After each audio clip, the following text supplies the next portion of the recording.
Welcome back to the Sip and Swish podcast. Here with Nick Reid, your boy, Lucas McLean. I'm Jason Stoltz. So let's start today by talking Eastern Conference Finals.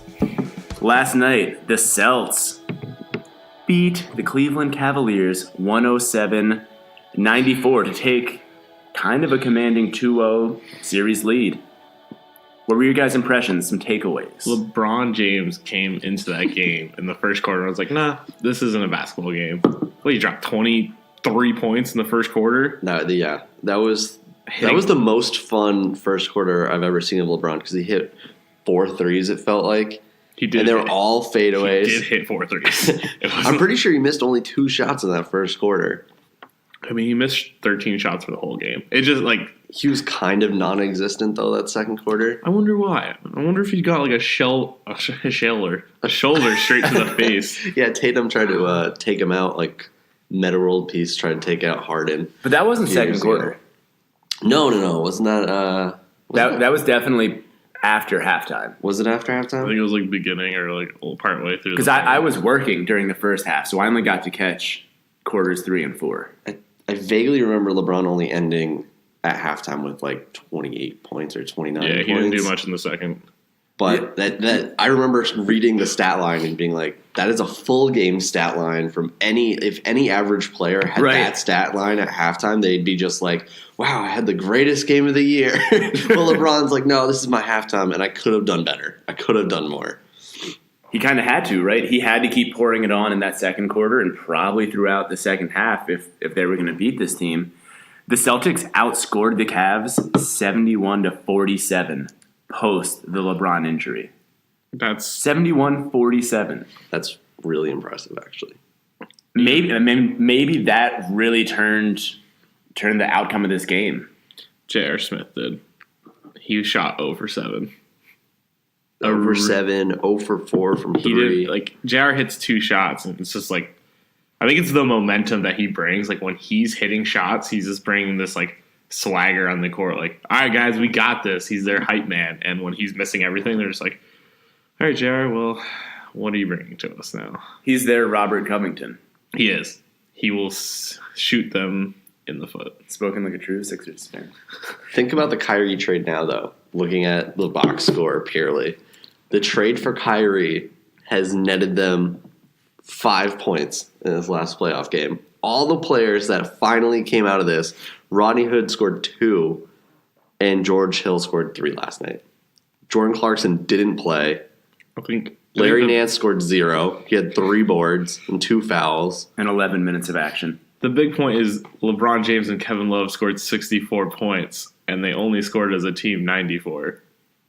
Like, that's not good. And carry the 2. LeBron. So, yeah, the rest of the team scored 30 points.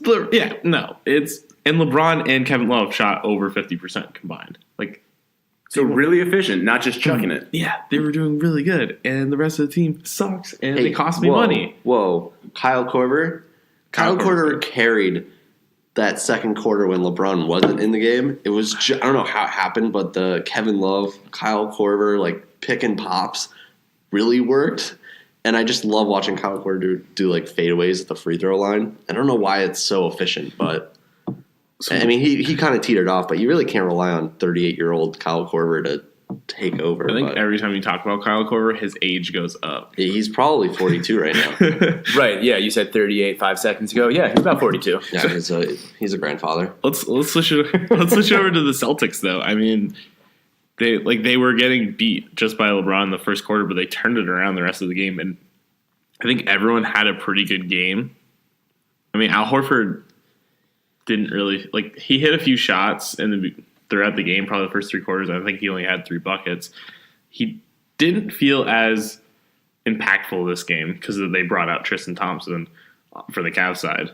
I think he was the only. He's Horford's kryptonite, apparently, which is so weird. Yeah, I guess you just need like a big energy body just to try to put on Horford. But again, not that Horford had a bad game. No, by any stretch. It felt like the Celtics actually played horrible, though. Like, all the Cavs needed was one other guy to step up. Like, if J.R. Smith made 3 buckets, it would be a different game. If I don't know, Rodney Hood was actually an NBA quality player right now. Whoa.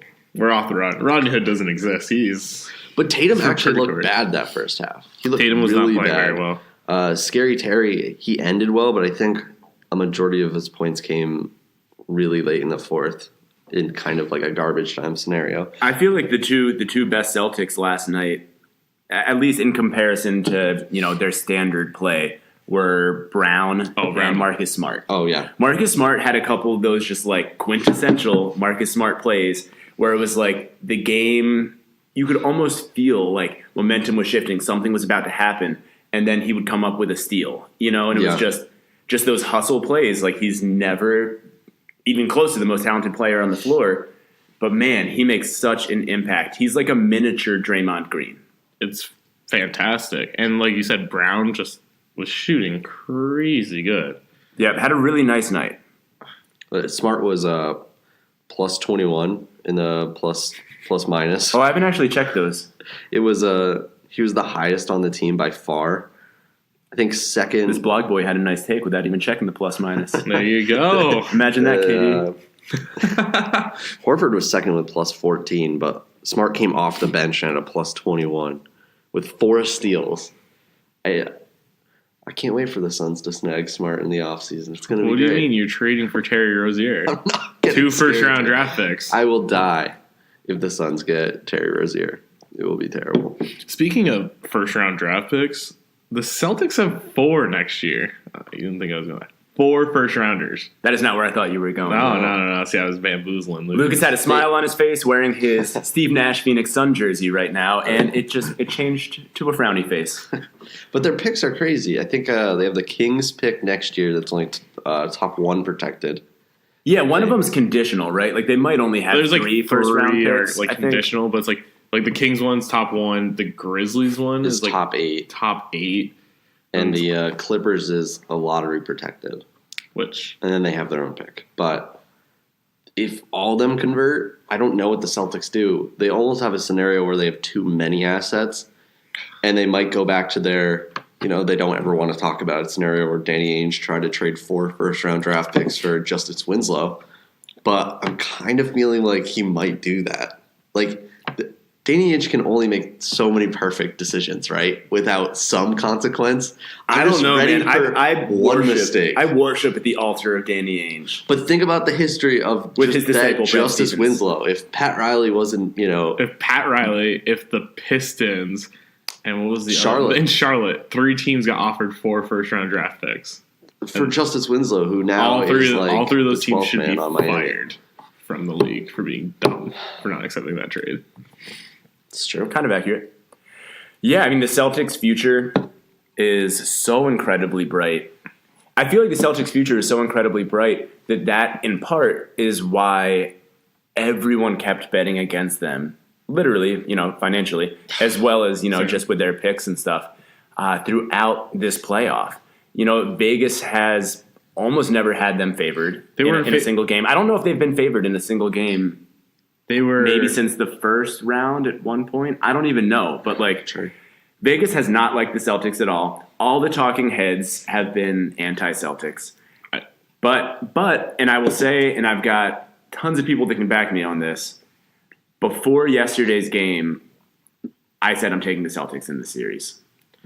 And I believe it. I'm completely done picking against the Celtics. I will eat crow on...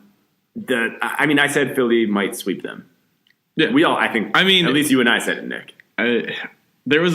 Philly's another story. We're going to get to Philly later, damn it. That series just makes me... But it's either this team is so perfectly built, and when they get Kyrie and Gordon Hayward back next year, Plus first-round draft picks. Yeah. Plus all these picks, you go against the Warriors. They're almost guaranteed for the finals in my head. Unless the Cavs do something crazy or LeBron goes to Philly. Oh, they're going to be heavy favorites. They're the heavy favorites because this team is already fantastic when you have Scary Terry as your starting guard. And Celtics fans, by the way, do not deserve Chuck. I'm so sick and tired of it.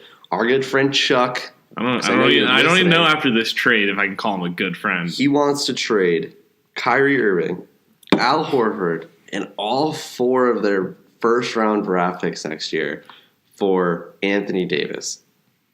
And I just don't understand. I don't know why you want Scary Terry being your starting point guard. When you have Kyrie, about to turn 26. He's going right into the prime perfect killer year. And it's not like Anthony Davis is without injury concerns. Right. He could only play 60 games a year. Right. I don't feel any better about Anthony Davis moving forward than I do about Kyrie Irving, injury-wise. I think the core of the Celtics moving forward is almost to another level, Golden State level.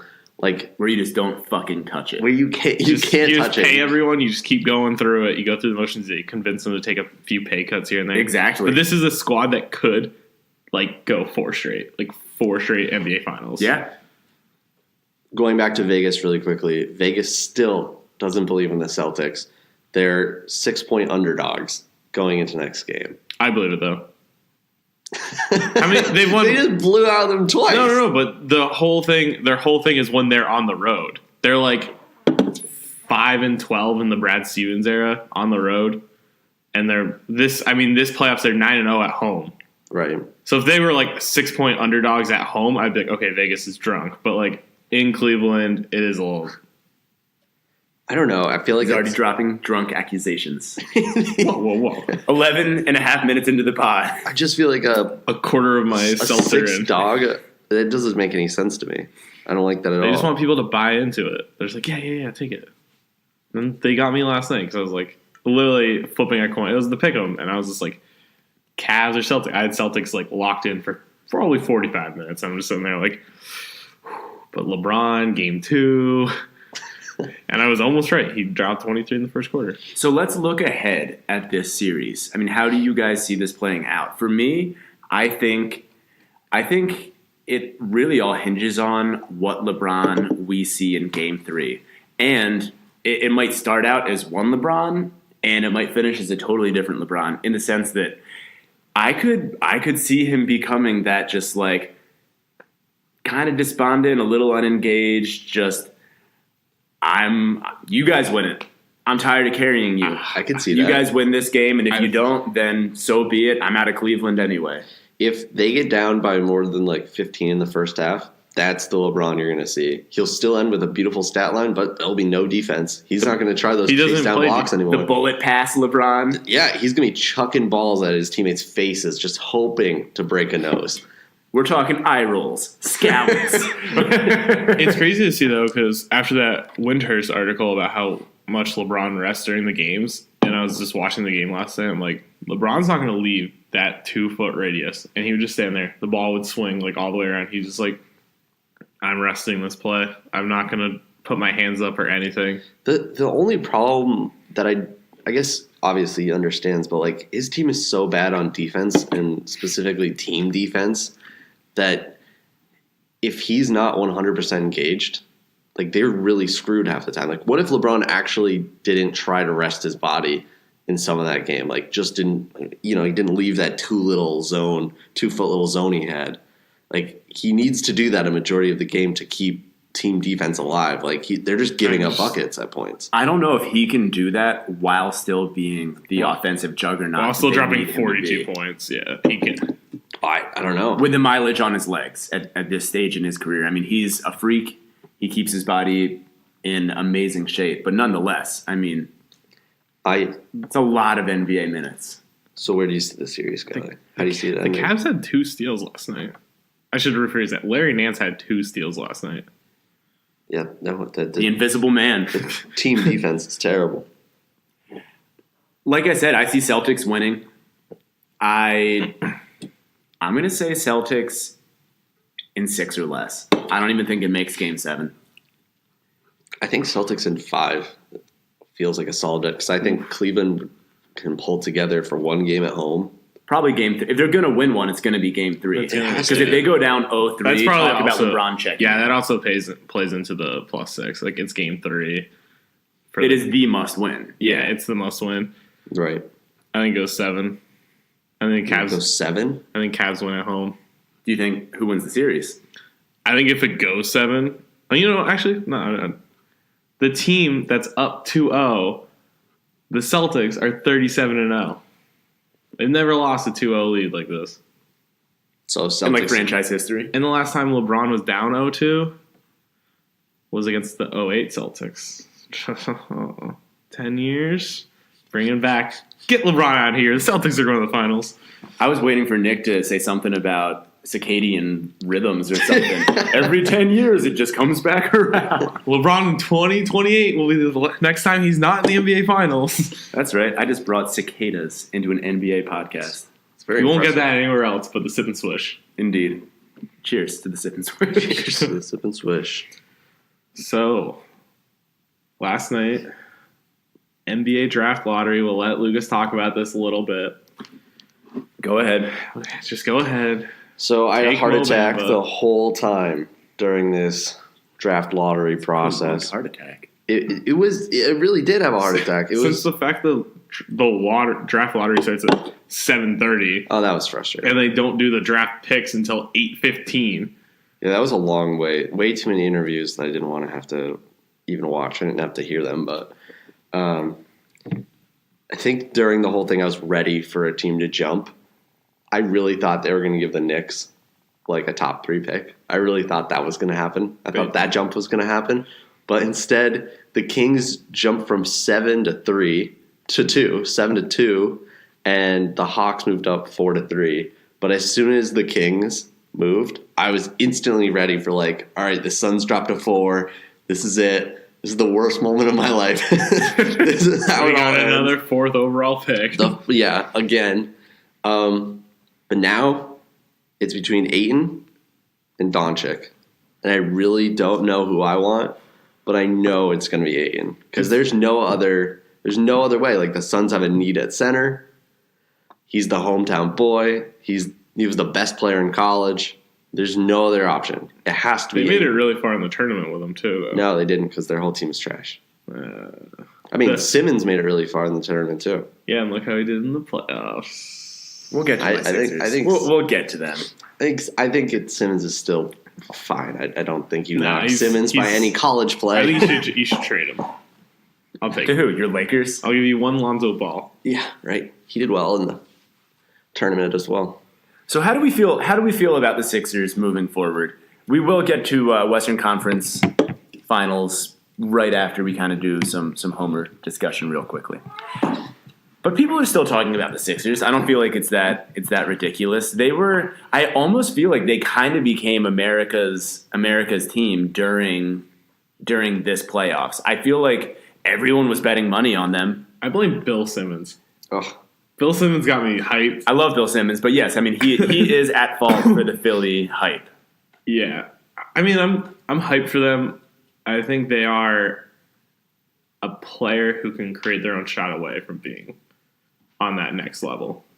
That's probably, really especially since Simmons can't Simmons create won't. anything from the perimeter. Simmons won't. Well, he think can't that's- right now. I just think for the other sure. thing is he won't. He won't even try it. Not yet, but that could be to his and the team's benefit at this point. I don't know. I feel good about Simmons moving forward. So I was just talking to my brother this morning, and what I was saying, this year's playoffs, watching the Sixers, and obviously especially the round against the Celtics, it made me realize that in so many hypothetical, like, who would you rather situations, like, who would you rather take? You know, Embiid or Horford.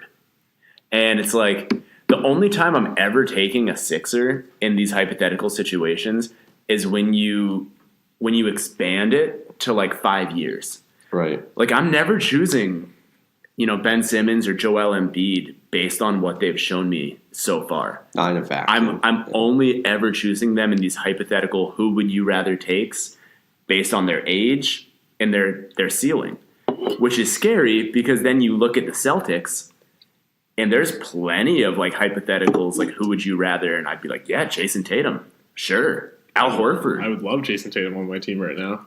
Right? So you get where I'm coming from. Like, it's a little scary as a Sixers fan that still the best thing we have going for us is youth and ceiling and not necessarily what we've seen on the floor. You combine that with Brett Brown. How do you guys feel about Brett Brown since you're less emotionally engaged? Like, I've still been in mourning since the Sixers lost. You both know. Like, I haven't smiled in weeks. I would say, I mean, you're going up against an amazing coach in Brad Stevens, who's thinking probably 4 chess pieces ahead of everybody else. Like, we're like, oh, he did this, and like the next game he's like, no, we're doing it completely different. I think it's Brett Brown's second playoff series coaching. Like, they went up against the Heat, who were, everyone agreed they were good, but they weren't like a great playoff team. Right. They just had a lot of good pieces, and they also had a great coach. But I think he's okay. I think this is a little overhyped for everyone to be like, oh, we need to fire him. It's Simmons' rookie year. It's Embiid's second year, if you call it that. He played 30 games in his first year. Embiid's out of shape. It's pretty prevalent that he does not know how to, they need to manage his minutes better. I think Brett Brown, you have to keep him, because if you try to replace him with any coach that's available on the market, it's going to be such a significant drop-off. Even thinking all right, I'm going to take Brett Brown out, who was Popovich's right-hand man. Yep. And replace him with Budenholzer. I don't think that's an improvement. Budenholzer won 60 games one year, but then he also let Al Horford, Paul Millsap walk for nothing. What about Mark Jackson? I don't like Mark Jackson. I mean, I've heard no rumors that that's even possible. I don't like Mark Jackson in the same instance. As a person or a coach? Or? Just a coach. Okay. I have nothing personally against Mark Jackson. You were just saying it so definitively. I don't like Mark Jackson. I don't know. It was just, I don't like his face. I can't remember what player said it. It was some former Suns player, but he was saying Mark Jackson is more of a preacher than a teacher, but I guess he is a real preacher. Like Mike Singletary in football. Right. You remember that? Yeah. He there's just so many grand gestures and big things that he will say, big images, forecasting the future. And it's actually coach us X's and O's. Right. What about the X's and O's? And that's why I think maybe even for Golden State side, when they got rid of Mark Jackson, put Steve Kerr in, he just gave them enough X's and O's coaching to push them over the top. But I don't think Steve Kerr is a humongously great coach, but he was better enough than Mark Jackson to make the team significantly better. Steve Kerr kind of has that Phil Jackson talent at managing superstars and superstar egos. I think that's his greatest asset. I don't think he's the best X and O guy. I don't think so either. I think he was just marginally better than Mark Jackson. And Mark Jackson had that whole it's us versus management whole narrative that happened, because it was it's you, it's Steph Curry, it's Clay, and it's me versus the owner.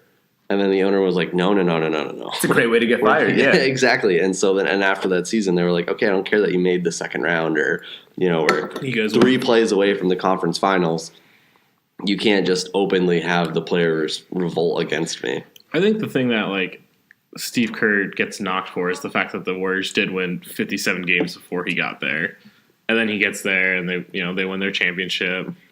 They lose one. They get Kevin Durant. They win a championship. They're going to win another championship this year, barring the fact that maybe the Rockets can realize they should be playing basketball. Are you saying he's almost the Kevin Durant of coaches and that he stepped into an already great situation and just reaped the rewards, basically? He didn't snake anybody out. He didn't snake out NBA TNT or whatever, but you wouldn't call him a cupcake. No, I wouldn't call him a cupcake. Hey, he punched Jordan in the face. That is my best story of Steve Kerr ever. It was in practice when he punched Jordan in the face, and then Jordan just clocked him. Oh, yeah. Yeah, you don't just punch Jordan and walk away. Alive. Right. Well, I feel like we naturally just transitioned. Let's talk Western Conference Finals, unless there's any, more Suns. No, I'm just just my dreams and hopes and everything I'm going to be thinking about for the next 36 days until the draft. We're going to get messages every day. It's like, oh my God, Doncic's so cool. And then 2 days later, he's going to be like, no, Aiton's so cool. And then he's going to be like, no, Doncic. And then the draft day is going to come and they're going to trade the pick down to 4 because they feel safer there. That's where I die. That's where I would die if they ever traded the pick. But no, that's exactly the timeline that's going to happen for you for the next 36 days. I'm just going to mute Lucas on my phone. Yeah, I eagerly await this. I'm going to get a new phone. He's going to get a burner just to text I'm going to get a bunch of burners to text everybody about Aiton. So Western Conference Finals. It's over. It's over already. I'll say it. They lost home court. You just got to win game one. Yep. I think it was Charles Barkley, that said game one was a must-win for the Rockets. And as asinine as that sounds, it's not. It's just not. It was a must-win. They needed it for confidence. They needed it on so many levels. And it's over. It's over. This whole season is over. It's over. The Warriors are winning the chip. And all right, but before I totally hijack this, and because I really want to discuss how we're still feeling the reverberations and repercussions of Kevin Durant's decision. Let's talk the actual game. Let's talk the actual basketball. And then I want to reflect on how Kevin Durant ruined basketball. I think I got to see the game. I missed the beginning of the second quarter, but then I got to watch the rest. Harden was on fire. There was nothing to knock Harden except for his porous defense, but no, Harden not playing defense. Come on. But the thing was, the Rockets really didn't show up from three. Like, their whole game plan is to outshoot the Warriors, but shooting 35% from three isn't going to do it. Like, you really have to be on your A game. Like, 35% making 13 threes isn't enough because they don't have a mid-range game. They don't really have an inside game besides Capella. So you have to shoot 40% and you have to make like 18 threes to compete. You have to hit more threes than the Warriors hit. And if you tie them, you've already, like, they tied in threes and then they lost by 13 points. Right. I mean, they shot, 46%? Warriors shot 53%, 40% from three. Like, it wasn't, you couldn't even blame the free throws because they had basically equal free throws. The Warriors are just so insanely better than anybody else. It was chippy because I think Houston and probably Daryl Morey up in the office was probably crying because this was his master plan to defeat the Warriors with this squad. But there's nothing going to stop Durant specifically. There's nobody on Houston that can body him because he's just too insanely good. He's too big and he's too flashy. I don't know what to do. How do you stop Durant? I think the best part was Klay took 15 3-point shots. He was open on quite a few of those. Right, wide open. Just like, where are you, Houston? He even missed a few wide open ones. I mean, he could have had. He was probably he's like, wait a second, I'm wide open. What? And then he's like, oh no, shoot. Because the guy guarding him's probably Harden a majority of the time. Who also, I was yelling at my computer monitor watching it, and Margie had told me to stop. Harden wouldn't get back on defense. Like, after a play, after he got frustrated, he like pulled like a LeBron from the other series and would just sit there and argue with the ref while the Warriors have like a 3-on-2 fast break. And I'm like, you can't do this. Like, this LeBron's kind of earned that, but Harden hasn't even come close. He got snubbed from an MVP last year. Well, good for you. I don't really care. And I still disagree with that. He didn't get snubbed. This is why I will never root for Harden, especially be the MVP this year. I hate it. It's just me handed to him. Because of the sake of, he could have won it he should have won it last year, and he could have won it the year before. Now it's his turn to win MVP. I hate that. How can a guy that gives zero effort on defense win MVP? You know what's interesting is that both teams in the Western Conference Finals are generally pretty unlikable. Oh, yeah. Like, Golden State is, the Yankees, if you will, of basketball. Yeah. They've collected all the best talent, and a lot of it was organic, in fairness to them. But, they're not fun to root for. Like, if you're a Golden State fan, you either have been for a long time, or more likely you're kind of just that bandwagon guy. Oh, yeah. And the Rockets, James Harden is pretty polarizing. I like James Harden. I know you guys kind of don't. And CP3 is, despite how they want to portray him in State Farm commercials, he's a dirty player. He really is. I think I hated him equally as long as I've hated LeBron. Is probably CP3. Because he's always been so overrated. Forever he's been overrated. And it's constantly like, his team isn't good enough. For whatever reason, it's never a knock on CP3 that he can't succeed at all. It's always his team. It was always Doc Rivers. It was always Blake Griffin's fault.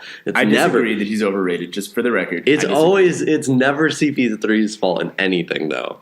But now I hope CP3 gets exposed. But he had a nice game last game. But Yeah, He's had a pretty nice 23-0. playoffs. 23. but now the excuse is gonna be like, well, CP3 ran into the Warriors. But the other thing is like, I'm sick of it. yeah, no, this.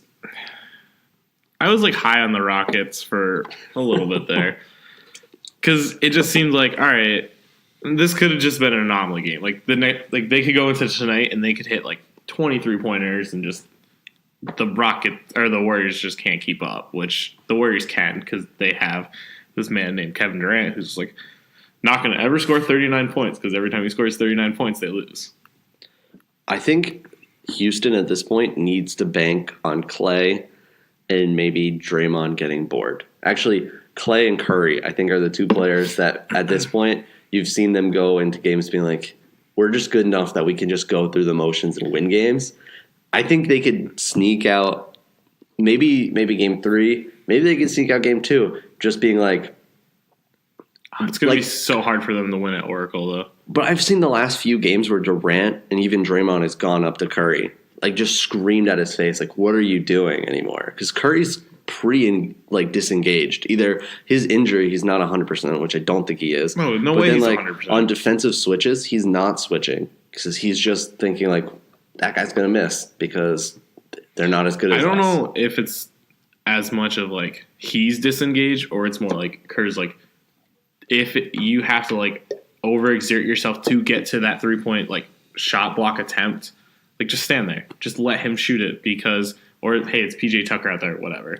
We don't want you to hurt yourself. Those are the flaws, though. Those little instances those are the weaknesses that Houston has to expose. So when you see Curry being like, oh man, I've been told not to do this, or like I physically I can't, or I don't want to, or whatever. Those are the times where Houston is like, okay, those have to be easy 3 points. Those have to be an easy 2.5, whatever percentage points. So that's the only way Houston can pull out a win, is if Clay gets bored or Curry just physically can't defend CP3 or Harden anymore. But also, James Harden dropped 40 points always in game ones. And then all of a sudden... This year, he's dropping 40 points in game ones. And then all of a sudden it's like, oh, you're down to 20 points a game. 20 points a game. Shooting very inefficient. See, I think game 1 really, really solidified my belief that the Warriors They're just the are best. probably going to sweep, if not win, 4-1, ultimately win in 5. Because Harden, I would say Harden probably won't have a better game than game 1 No. in this series. And there's a decent chance Curry won't have as bad of a game as game 1. Not that it was bad. He shot 50% from the field, but he only shot 1 for 5 from 3. And Right. we expect like 4 threes from Curry every time. Yeah. Right. Clay missed several wide open threes. If he gets that many wide open threes, he'll make more of them, honestly. So there's not much from game 1 to make me feel confident really at all in the Rockets. The only thing I can think of is sort of what you said, Lucas, but if they can get Draymond pissed off enough that he gets himself ejected. Sure.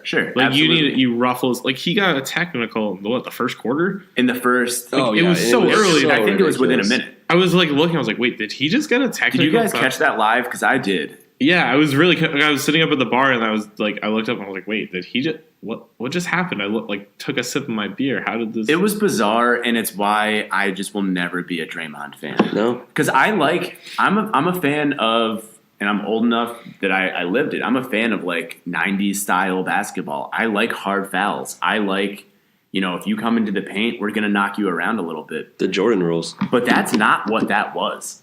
That was just a literal cheap shot after a basket. Yeah. And I heard, I've heard people say, oh, well, like James Harden was doing this thing that he does sometimes where he'll score and they kind of just like keep walking into you, and it kind of makes you inbound the ball slower.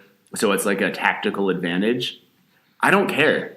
Even it's if James that's Harden's true, excuse to not get back on defense. I'm just gonna walk into this guy, give myself a couple extra seconds. even if that's true, what Draymond did wasn't a hard foul. It wasn't a basketball play. It was just a legit cheap shot. And what also really, really bothered me was the way Draymond chirped at the officials and the language he used talking to the officials and the tone throughout the game. He 100% should have been ejected. Yeah. He should have received a second, if not a third, not that that's possible, technical foul, because you can't speak to an official like that. And it really bothers me. Adam Silver, get your shit together, because you can't have the super quick trigger throughout the regular season and then literally not have a trigger at all in the postseason. I have a problem with that. Yeah. I don't like how quick it was in the regular season, but I don't want to watch jackass Draymond Green cussing out a ref in the middle of a playoff game. Yeah. That's not okay. They're playing like the 2013 Seahawks, and I love that because they constantly they're coached by, oh my God, I can't remember his name. He coached for USC or Pete whatever. Carroll? Pete Carroll. Thank God. The Pete Carroll. So the Pete Carroll strategy is foul every single time, and the refs can't call everything. So that's what Draymond does. He curses, he yells, he hits, he punches, and he kicks every single time because a ref will not call every single one. And he gets away with it. And now it's just Until they do. Now it's the point where it's just, this is what Draymond is. And you have to actually bend the rule book around a guy that's specifically breaking the rule book. And I don't know why the league isn't like, you have to play in this mold, like the right way that every other player abides by. But no, Draymond gets his own special rule book. Right. It's like James Harden with his gather step back. He's got his own special ability to move 7 feet. And it's interesting though. I'm just looking at it, and I guess I just didn't even realize it because I don't look at McGee really. But they didn't. They just had Draymond as their center. Yeah. They're just not interested in even Capella at all. They're not intimidated by him. Yeah, he didn't have a good game. He had 12 and 6. Like, Capella, you're the biggest guy out there. Get your ass in the paint, get some rebounds. What was the wild card dude's name on Golden State?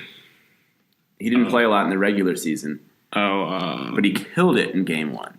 Absolutely killed it. Kevin Looney? Yeah, Looney. I thought you were talking about Nick Young. Swaggy P. He played, I can't remember the stats, but it was something like he guarded Harden on like 13 possessions, and Harden didn't draw a foul on him once, which is crazy because this is a second-year power forward who sees maybe 5 minutes every third game or something in the regular season. Right. And he actually was able to defend not have a foul drawn on him. Exactly. Which I think is actually, like, even if Harden scored like 10 points in those possessions, Harden didn't get to the line. He didn't score like 13 or 14. Right, he didn't rack up fouls, like team fouls. He just played decent defense. Harden's just significantly better. But let me just qualify what I said. Looney didn't kill it in terms of like a superstar killing. Like for what you would expect him to bring to the table, yeah, he killed it. For his perfect role. Yeah. Right. So I went to the Harden's playoff stats. This year or career? This year. And he's only made more than 10 field goals 4 times in the playoffs this year. He had a 2 field goal game against Minnesota the second game. I remember that gem. He's shot sub 40% 6 times in the playoffs. Harden is actually like absolutely terrible this playoffs. Like he's had 4 good games, maybe 4 incredible games, but the rest of the games he's shooting insanely poorly, and he's just racking up points because, yeah, if you take 27 shots in a game, you should score 24 points. Like, I don't know. And you get to the line like 10 freaking times. So if you just keep jacking up shots, keep trying to draw fouls, you'll eventually get like a box score that looks okay if you just ignore the field goal percentage. But isn't he shooting? It's like he's shooting the Rockets out of games, right? He's not playing enough team offense. See, that's the thing, right? Is that people that liked Houston all year liked that that's how they played. They don't really play team offense. They're play all ISO ball. Yeah. And that's what they're continuing to do, but they're continuing to do it against much better competition. You can't do it against the Warriors who try to pass like 300 times a game. Like they're just whipping the ball around the court, and then you get on your offense and you're like, okay, here's James Harden 30 feet away from the basket. Like he's going to dribble, drive, step back, pull up for a 3. All right, cool. That was an entire possession. It's not like, let's swing it out to Trevor Ariza. Let's swing it to Eric Gordon. I mean, the team was shooting just awful from everywhere. So yeah, ostensibly the Rockets were built, created to beat the Warriors. Right. But the fact is, They're just absolutely not. No. It was funny seeing a lot of people on like Twitter and Reddit just going like, okay, this is going to be like Warriors in 5. And then all the podcasters like, no, you guys are insane. Like, this is going 6 or 7. Like, both teams are so good. And it's like, I could easily see Golden State taking game 2. Or even if the Rockets do win game 2, they're going to go to Oracle. I don't know how much I believe James Harden going to Oracle and winning a game.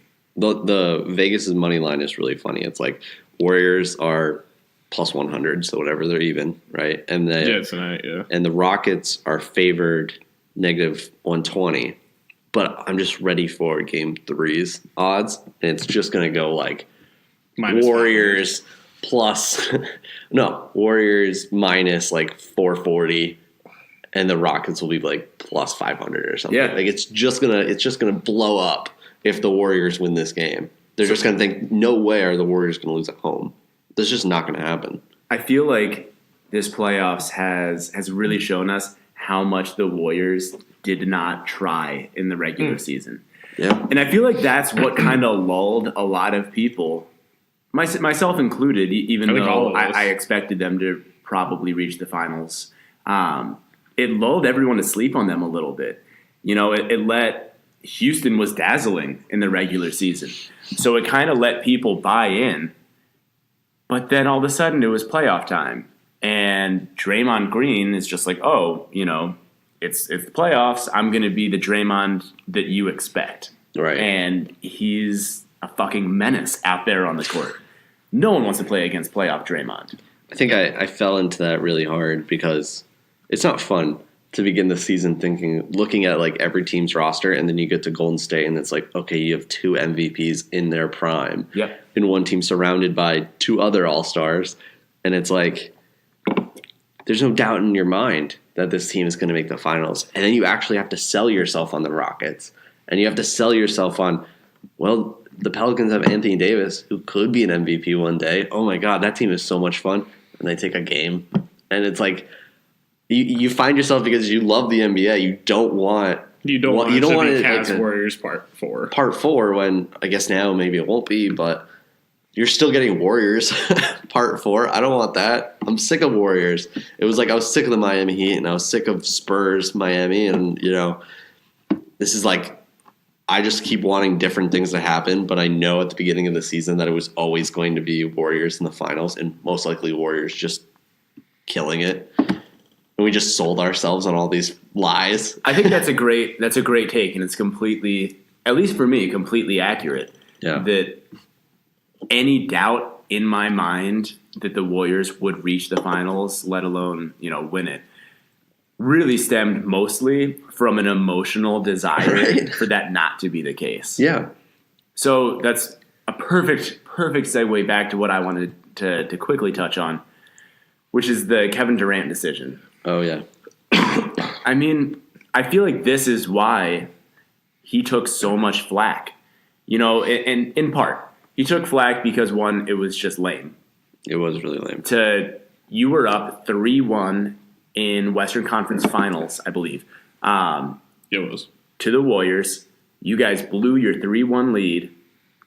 It looked like, man, maybe this is going to be like a really fun rivalry for the next 3, 4, 5 years. And then you jump ship and sign with the team that just came back and defeated you. Yeah. So there was that aspect which just made it lame. But more so, I think most people were upset because who wants to know? Who wants to know at the beginning of the year who's going to win the chip? Like with 80% probability. It totally sucks because when you're not even a fan of the NBA, but they talk about basketball like, oh, why do you care about basketball? Like, Warriors are going to win. And then you feel like, I don't know. It's kind of hard to defend, right? It's really hard to defend. You know what would have even been better at this point? If Durant went to Boston. Like, if that was the interview, because he had an interview with Boston or whatever. If he went to Boston, I don't think I'd even be that upset, because then you'd have LeBron, Durant every year or whatever until LeBron goes off into the sunset. Well, then Boston versus Warriors without KD would have been amazing. Think about this team now. Durant, Tatum, Brown, Horford. That would have been perfect. I would have loved that. It's why the decision remains unforgivable.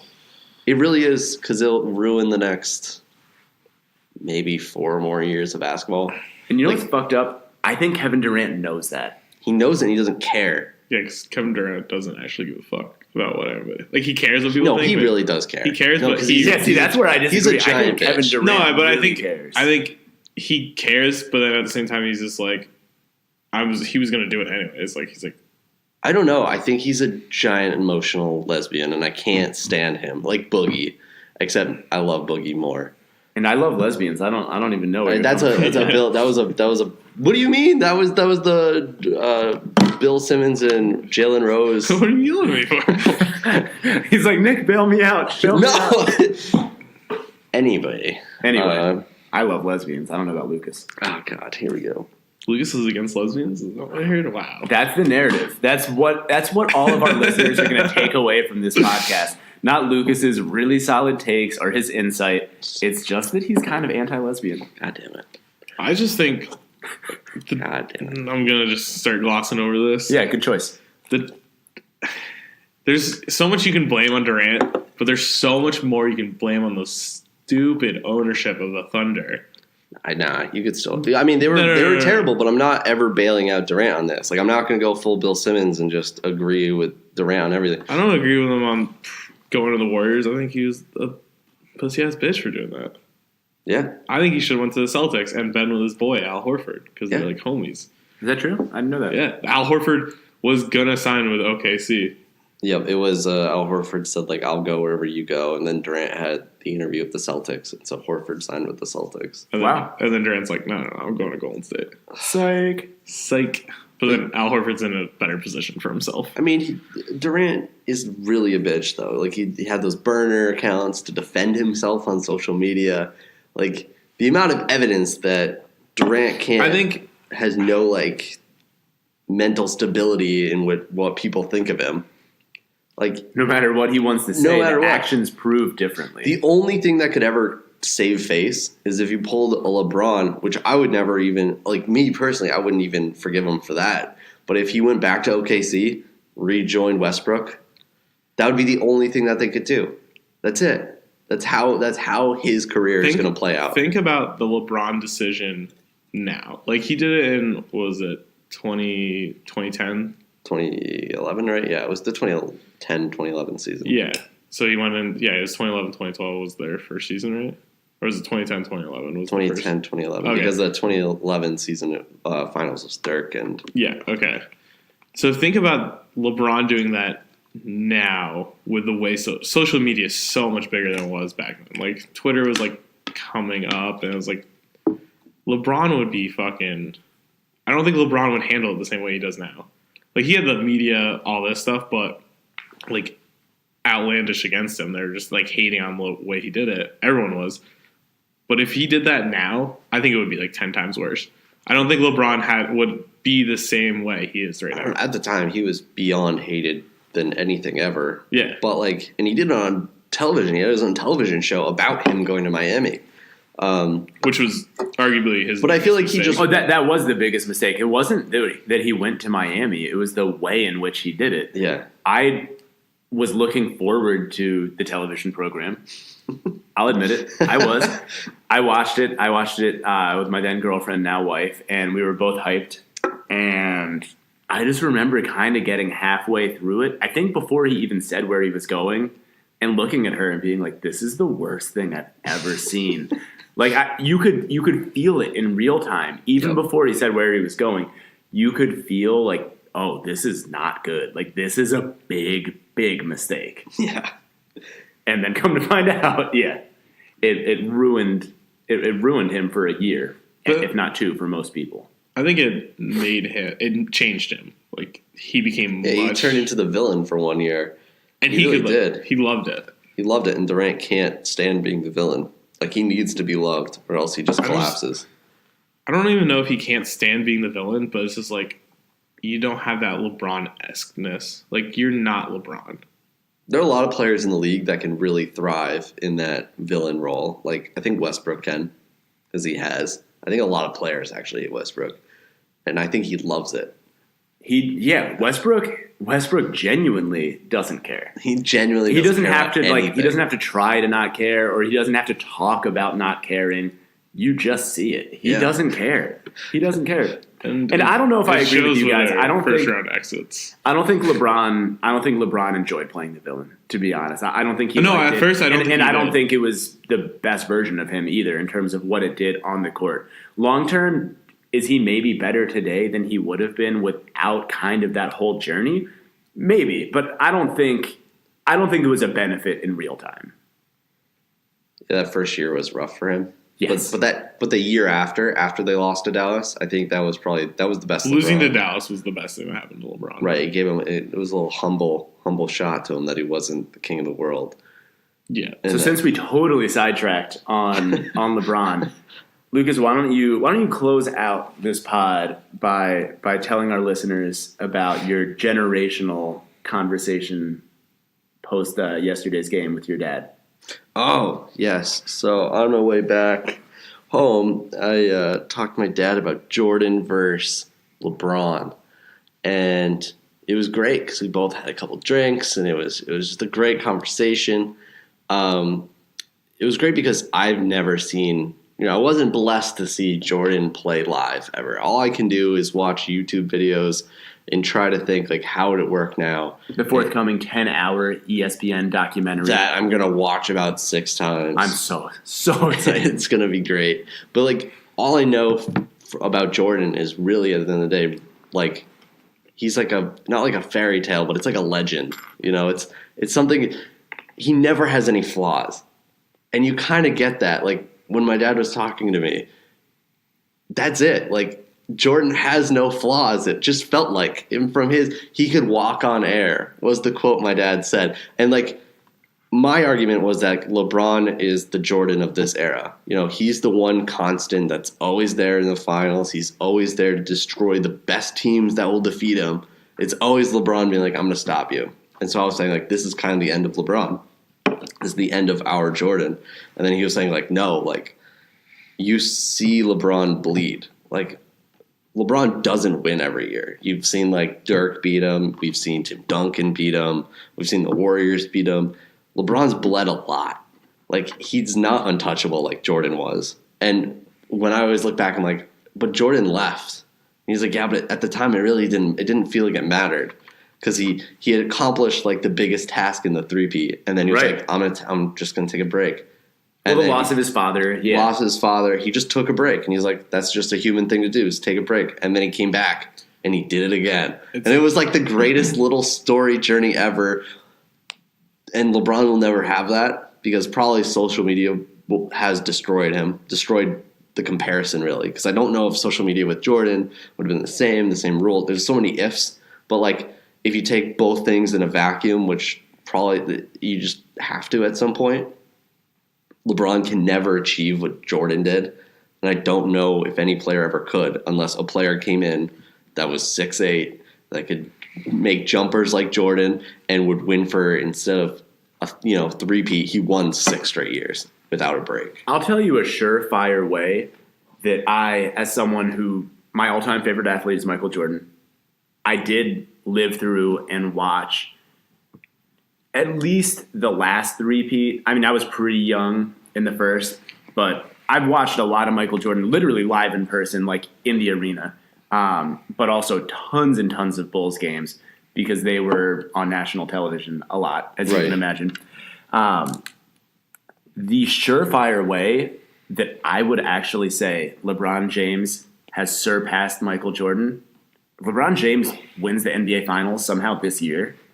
I give it to him. It's over. Well, yeah, if he took this, he is better than Jordan if he can carry this garbage Cavaliers team through the Celtics, which I don't see happening, but way more importantly, through the Golden State Warriors, the super team of today. Yeah.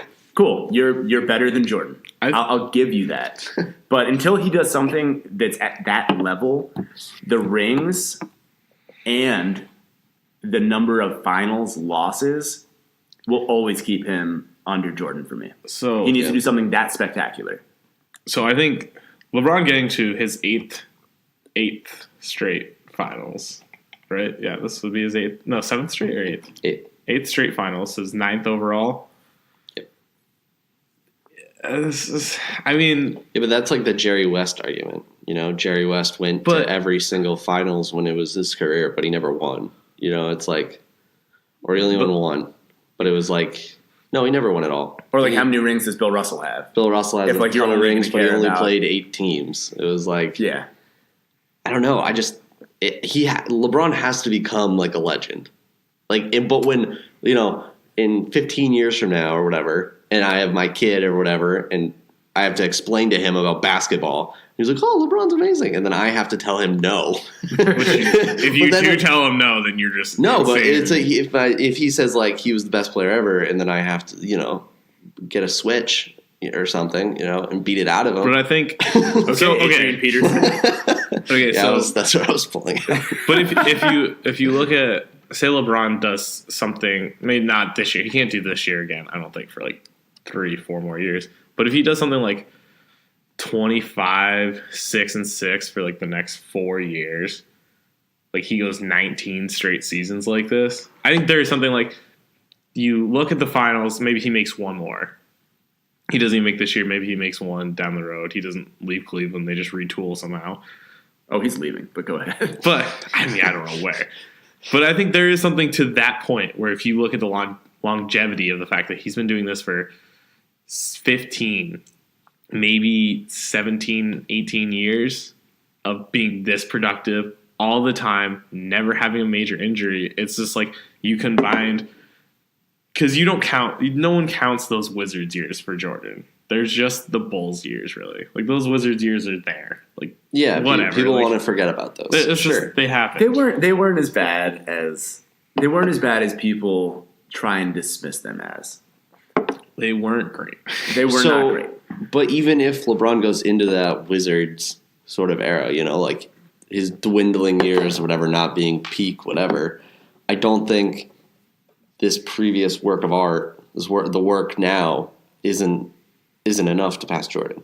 Even if he had the longevity, that's one spectacular thing. Right. That would be one spectacular thing about LeBron is he was able to play for 19 years at some incredible peak, and it was incredible. But he never had, like, I don't know, he just didn't have those moments of insanity. It might be personal preference, but longevity... He has had moments of insanity. Not at the level of Jordan, though, is what I'm saying. He's never had that. Like, he's never had the game winner to win the finals for everything. He had Ray Allen to do it. He had a great block, and then Kyrie won the game. Right. I mean, I've been on record saying Ray Allen pretty much saved the Chris Bosh rebounds, Ray Allen in the corner. Legacy. Ray Allen saved the series, saved LeBron. Okay. LeBron had an insane block, freak athlete. It was incredible, but then Kyrie won the game. It was... To me, longevity definitely is relevant, and it can elevate you over people with, like, similar stats or similar stature. But longevity, for me, is definitely not going to elevate anyone over Michael Jordan. Because I don't care. Because Michael Jordan's prime was so spectacular that someone just being really, really, really good for a long time, whatever. And even at the end, like, of LeBron's career, I could probably concede to, like, I will most likely concede to, like, 1A, 1B. So, like, LeBron will be 1B. He won't ever be 1A. I just don't think there's a way he could do it now. Like, there's too many things that have tarnished that.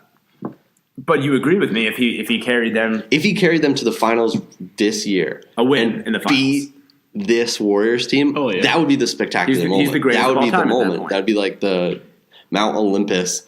This is it. I just beat the 2 MVPs in their prime. There's nothing Jordan did that was that spectacular. No, that would be the most spectacular thing ever done, maybe in sports. To be totally honest. Yeah.